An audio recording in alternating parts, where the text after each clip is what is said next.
Como vocês viram aí no título e na capa do vídeo, o poder legislativo foi fechado no Brasil. Literalmente fechado pela união do poder executivo com o poder judiciário. Se juntaram esses dois poderes e fecharam então o poder legislativo. E o poder legislativo está lá apenas só para dizer então que nós ainda estamos vivendo numa democracia. Aliás, democracia é a palavra que mais essa turma pronuncia. Neste vídeo, então, eu vou falar como tema principal este assunto aí do poder legislativo sendo fechado pelos outros dois poderes e vamos falar também sobre alguns outros assuntos aqui. Antes eu peço a vocês que observem se já estão inscritos aqui no canal. Se não tiver, clique no botão inscrever-se, se inscrevam aí, deixem aí seu like, compartilhem esse vídeo com mais pessoas e façam também os seus comentários. Eu quero começar com essa notícia aqui. Aqui na Veja diz o seguinte: a Polícia Federal acha ataques contra Janja em grupos de WhatsApp bolsonaristas. Eu tenho muitas saudades da época em que a Polícia Federal acordava bandidos pela manhã para prendê-los, para entrar em apartamentos com malas de dinheiro, prender gente correndo com mala de dinheiro pela rua. Eu tenho muita saudade dessa época que a Polícia Federal fazia tudo isso. Agora nós estamos vivendo numa época em que a Polícia Federal se transformou nisso daí. Fica olhando o WhatsApp de opositores políticos do governo. Então nós temos hoje uma Gestapo aqui. E é engraçado que eles acusavam tanto o presidente Bolsonaro de interferir na Polícia Federal. Proibiram, inclusive o Xandão proibiu o presidente Bolsonaro de nomear o Ramagem diretor da Polícia Federal, porque ele era amigo do presidente Bolsonaro, era muito próximo da família do Bolsonaro. Hoje nós assistimos aí o Lula nomeando como ministros do Supremo Tribunal Federal o seu próprio advogado e o seu amigo, Flávio Dino, comunista. Então, eu tenho muitas saudades da época em que a Polícia Federal prendia bandidos e não ficava bisbilhotando grupos de WhatsApp. E é nisso que se transformou a nossa PF.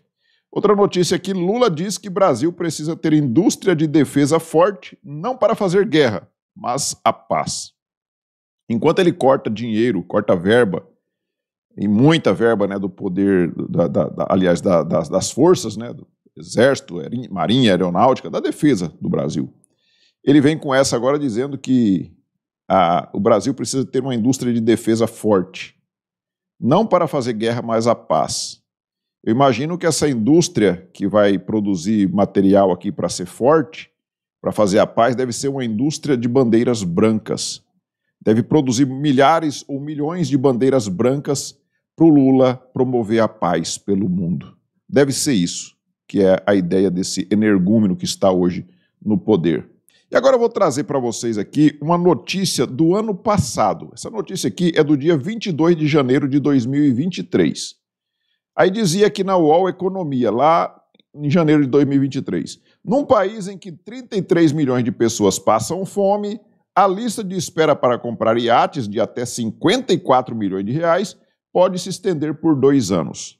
Aqui a UOL dava duas informações aqui. Uma é que tinha 33 milhões de pessoas passando fome. Nós tínhamos acabado de sair ali do governo Bolsonaro. E aí foi essa narrativa o tempo todo durante a eleição de que tinha 33 milhões de pessoas passando fome. E aí a culpa dessas pessoas passando fome, segundo o UOL Economia, é que os ricos, em vez de ajudar os pobres, estavam comprando iates de 54 milhões. E agora, depois daquela narrativa massificada durante todo o período eleitoral, eles vêm aqui 1 ano e 4 meses depois de assumirem o poder. E aí está aqui no Brasil 247 o Lula com o Wellington, que é o ministro dele aqui. Em 1 ano de governo Lula, 24 milhões e 400 mil pessoas deixaram de passar fome. Ou seja, das 33 milhões agora só resta 9 milhões. Deve ter sido por isso que o Lula colocou o Márcio Postman para ser o presidente do IBGE, que é para esses números ficarem todos bonitinhos. Hoje nós temos aí uma inflação, se você vai no mercado, você sente a inflação. Todos os produtos subiram, alimentos então, nem se fala. Mas aí, eu estava vendo hoje no Twitter, no X, que o pessoal, o Humberto Costa, o pessoal da extrema esquerda inteira vibrando porque diz que o Brasil está indo de vento em popa. A inflação está caindo, o desemprego também está caindo, a fome acabou no Brasil. Não se fala mais nisso, não se fala mais que a dengue, né? Eles não falam que a dengue está matando pessoas, né? E esse desgoverno não comprou a vacina da dengue. Eles não falam que tem vários estados aí que estão sem a vacina do vírus chinês, porque eles também não estão comprando. E aí ele não foi embora ainda, o vírus. Está por aí. Mas eles não falam nisso. Outra notícia aqui que eu achei interessante aqui da Veja, o gelo, entre aspas, né, de Lula em Javier Milei. Então, o Lula está dando um gelo no Javier Milei. E eu li a matéria aqui da Veja, e o mais interessante aqui, deixa eu ver se eu consigo trazer para vocês aqui em tela inteira, está aqui, ó. O mais interessante é esse último parágrafo aqui. O Milei, ele mandou uma carta para o Lula, tá? E aí o Lula não leu essa carta ainda, tá dando um gelo no Milei, E aí vamos ver o que essa carta pode tá dizendo. De acordo com uma fonte do Itamaraty, os termos da carta eram vagos e não havia nada que demandasse resposta do presidente como um convite específico. O argentino teria feito apenas uma referência genérica a se encontrar em algum momento e reiterado a prioridade conferida pelo país à relação bilateral com o Brasil. Até agora levou um gelo do brasileiro, ou seja, um gelo do descondenado. O Milei deve estar morrendo de preocupação porque o Lula não leu a carta dele, porque o Milei acha que tem que manter as relações bilaterais. E o Brasil vem mantendo, até porque o Brasil precisa também da Argentina, são dois grandes parceiros comerciais. Agora, graças a Deus que o Milei está lá, na presidência da Argentina, e nós não estamos mais mandando dinheiro para a Argentina, porque se fosse o Alberto Fernandes, naquela draga que estava a Argentina, com certeza o Lula estaria mandando milhões e milhões ou bilhões de reais do contribuinte lá para a Argentina. Como o Milei venceu as eleições e ele não é da turma do Lula, nós estamos livres, então, de estarmos mandando dinheiro para um outro país. Pelo menos desse nós estamos livres. Espero que mais países elejam presidentes de direita aqui na América Latina para que a gente envie cada vez menos dinheiro para fora do nosso Brasil. E aí o Gerson Gomes, coronel Gerson Gomes, ele lembra aqui, né? Ele lembra aqui o seguinte: o socialismo em baixa na América do Sul. Brasil isolado no Mercosul, com Uruguai, Paraguai e Argentina à direita. Equador resistiu. Chile não reelegerá um sucessor do Boric. Peruanos e colombianos acompanharão os chilenos. Bolívia balança. Bolívia já está um caso mais complicado, porque também está naquela ideia de deixar o opositor inelegível, de prender opositores, como tem aquela ex-presidente que está presa, condenada a 10 anos de cadeia, né? Sobra Maduro quase apodrecido no pé. E aí ele coloca aqui uma manifestação lá na Colômbia. Ó. Os colombianos estão manifestando fortemente contra o Gustavo Petro, o esquerdista Gustavo Petro, amigo do Lula. Então o Brasil está ficando cada vez mais isolado aqui na América Latina, principalmente aqui na América do Sul, onde vários países estão indo para a direita, e eu tenho uma fé muito grande que em 2026 nós também vamos voltar ao poder com a direita, porque não tem condição de permanecer com essa turma no poder, porque o nosso país, se o país aguentar até 2026 do jeito que está indo, ele vai estar bem destruído até lá. E aí não dá mais para ficar 4 anos, porque senão nós nunca mais retomaremos o que diziam sempre, né, de quando a gente era criança, que o Brasil era o país do futuro, e nós estamos aguardando até hoje esse futuro chegar. Aliás, quando ele estava chegando, né, ele foi puxado de volta para o passado, esse passado tenebroso que nós estamos vivendo agora. Tenho aqui uma outra notícia, que é lá dos Estados Unidos, que diz o seguinte: vídeos mostram polícia usando armas de choque e gás lacrimogêneo contra manifestantes pró-Palestina nos Estados Unidos. Então, o que está acontecendo? Hoje, no mundo inteiro, está tendo um bando de apoiadores de grupos terroristas, como é o caso do Hamas, por exemplo, e esses apoiadores estão no mundo inteiro protestando, e você sabe, apoiadores dessa turma são todos radicais. Então, essa é a extrema esquerda mesmo. E eles estão, inclusive, nos Estados Unidos, tem uma grande turma protestando, e a polícia lá nos Estados Unidos, eles prendem mesmo. Eles estavam prendendo, algemando ali, usando gás lacrimogêneo e tal. E a imprensa e o pessoal da extrema-esquerda tudo em polvorosa, todo mundo revoltados com o que está acontecendo, porque eles gostariam que a polícia prendesse apenas o pessoal da direita. Aqueles que entram nos prédios públicos, como é o caso do Capitólio nos Estados Unidos, que eles criaram toda aquela celeuma, né? Depois vazaram lá as imagens e a gente viu que não foi bem aquilo. E aqui no Brasil também eles copiaram o que aconteceu lá no Capitólio para falar que aqui teve uma tentativa de golpe. Então, eles não querem que esses apoiadores de terroristas sejam tratados dessa forma. E aqui no Brasil nós temos, então, essa turma aí andando dentro do Congresso livremente usando camiseta do grupo terrorista Hamas. Está aqui, ó. Esse indivíduo aqui distribuindo panfletos, olha aqui, com a camiseta do Hamas dentro de uma comissão lá na Câmara de Deputados.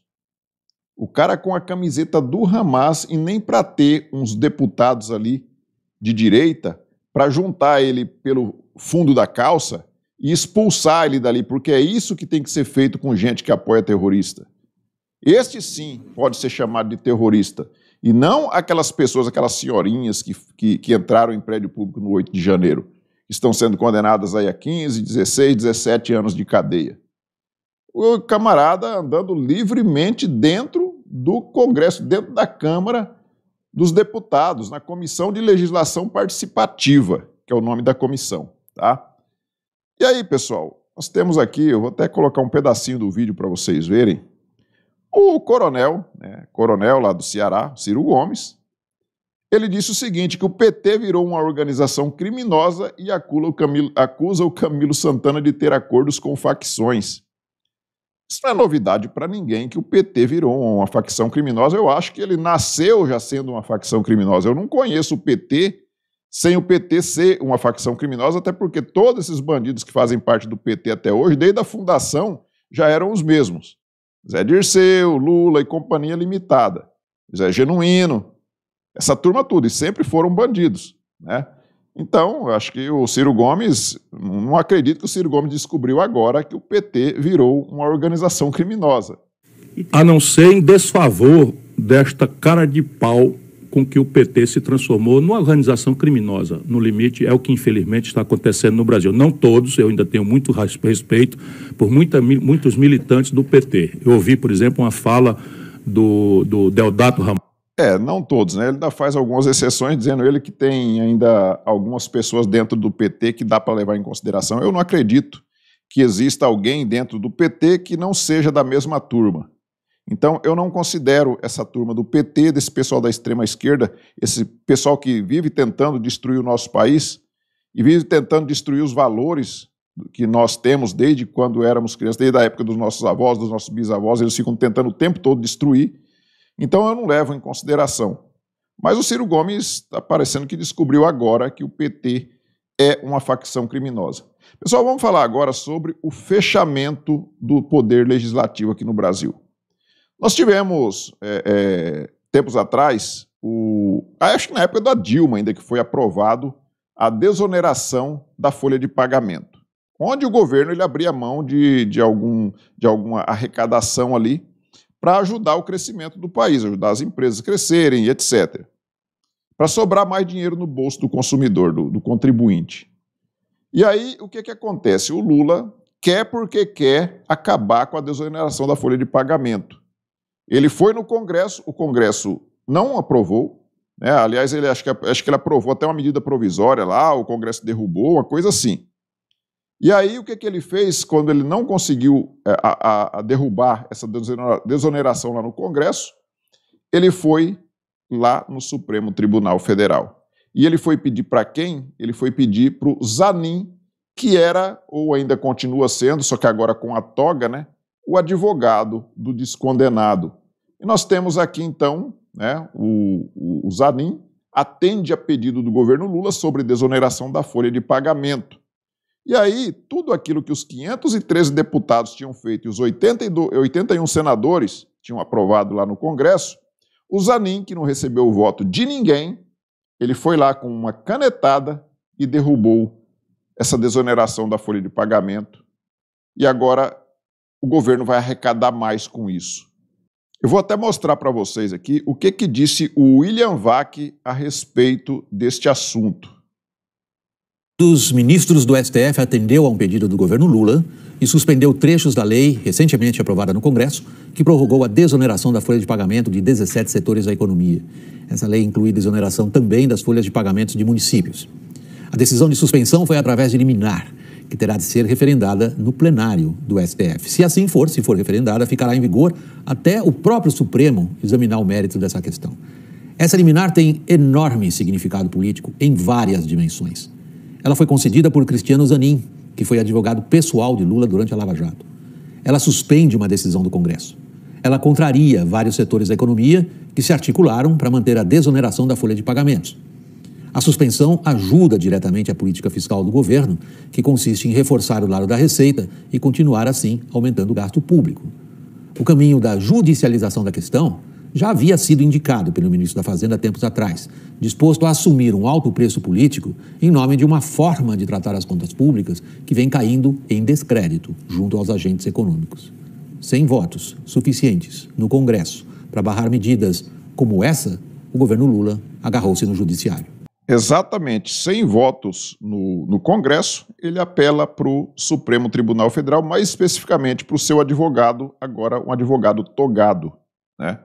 E aí nós temos aí, então, o governo arrecadando mais para poder gastar mais, porque a única coisa que esse governo faz é gastar.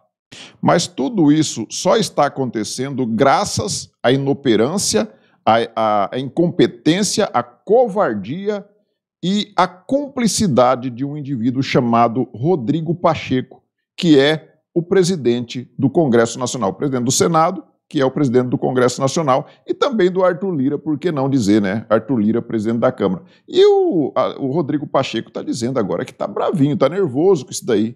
Vamos ver o que ele tem a dizer sobre isso. Isso, no final das contas, representou uma realidade para o Brasil que é importante todos conhecerem. Uma realidade de arrecadação nos primeiros 3 meses do ano de 2024, muito além do que foi a arrecadação nos primeiros 3 meses de 2023. Um incremento de quase 80 bilhões de reais a mais de arrecadação em 2024 em comparação ao mesmo período de 2023. 8,36% a mais, já descontada a inflação. E esse foi um trabalho da Câmara dos Deputados, um trabalho do Senado Federal, um engajamento muito forte em casas em que o governo não tem maioria, justamente para que pudéssemos proporcionar uma arrecadação que fizesse frente aos gastos públicos e a proposta e o planejamento do governo para o Brasil. E é incrível agora nós nos depararmos com uma situação, inclusive espelhada numa petição da Advocacia Geral da União, como se os problemas do Brasil se resumissem à desoneração da folha de pagamento de 17 setores, à desoneração de municípios já muito sacrificados por um pacto federativo muito injusto para municípios. Portanto, isso definitivamente não é verdade dentro de um contexto que é o contexto em que a arrecadação proporcionada pelas medidas do Congresso Nacional foram muito além do que o impacto orçamentário e financeiro dessas duas medidas de desoneração de folha para setores da economia, justamente para que possam manter a empregabilidade. A razão de ser é esta: esses setores são autoempregadores, a folha de pagamento tem um grande impacto na sobrevivência desses setores, eles geraram um emprego mais do que a média dos outros setores nacionalmente. Então há uma lógica da prorrogação dessa desoneração que, aliás, vem desde 2011, não é fato novo, não é uma novidade aqui desse Congresso Nacional nesse instante. Bom, o que o Rodrigo Pacheco disse aqui é verdade. Esse governo, ele tem arrecadado uma sanha arrecadatória gigantesca, ele quer arrecadar cada vez mais e gastar como nunca. Nós não podemos esquecer que quando esse governo entrou já teve aquela PEC do rombo de quase 200 bilhões de reais, que foi aprovada lá no Congresso. E mesmo assim ele terminou o primeiro ano devendo já mais de 130 bilhões além do que deveria estar gastando. O déficit foi de 130 bilhões, mais de 130 bilhões. E agora está criando novos impostos o tempo todo, agora já está querendo recriar o DPVAT, já está querendo, agora derrubando através do Supremo Tribunal Federal a desoneração da folha de pagamento. E eu acho que o Rodrigo Pacheco só deveria ter um pouquinho, como diz o Nicolas, um pouquinho de testosterona para ele peitar o STF em relação a isso e defender a Casa Legislativa que ele faz parte.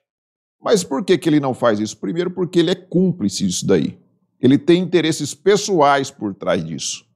Tem muita gente falando que ele não tem coragem, que ele é covarde porque ele não tem coragem de peitar o Supremo. Não, eu acho que ele é cúmplice. Uma das coisas que ele faz ali é ser cúmplice dessa turma.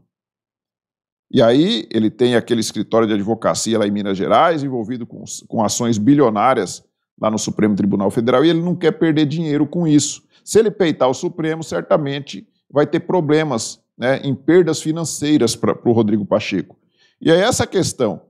A questão não é porque ele está com medo do Supremo, nada disso. E aí ele vai ali e fala aquele monte de coisa que ele falou bonita ali, tudo verdade. Mas por que ele não se indignou com o STF? Ele está indignado ali, se dizendo indignado com o governo, que não deveria ter feito isso e tal. Ele tem que se indignar com o Supremo Tribunal Federal, que está pisando em cima dos parlamentares e está fechando o poder legislativo. Mas não, ele não fala um A contra o Supremo Tribunal Federal. E aí, aqui na Veja, Barroso concorda com o Zanin e STF já tem 4-0 contra a desoneração da folha. Então já está, quando eu estou fazendo esse vídeo aqui, no momento que eu estou gravando esse vídeo, já está 4-0. O Supremo já está votando essa situação aqui, que o Zanin meteu a caneta preliminarmente e mandou para o plenário e já está 4-0. Vocês acham que não vai ser aprovado? E aí, vai ficar assim mesmo ou o Congresso vai tomar alguma providência em relação a isso? Né? Em relação a isso, eu vou trazer para vocês aqui essa frase aqui do Leandro Narlock, que foi a frase mais brilhante que eu vi na internet hoje em relação a isso. Suspeito que o Congresso brasileiro não sirva para nada. Só acrescento aqui o seguinte, que além de não servir para nada, ele é muito caro.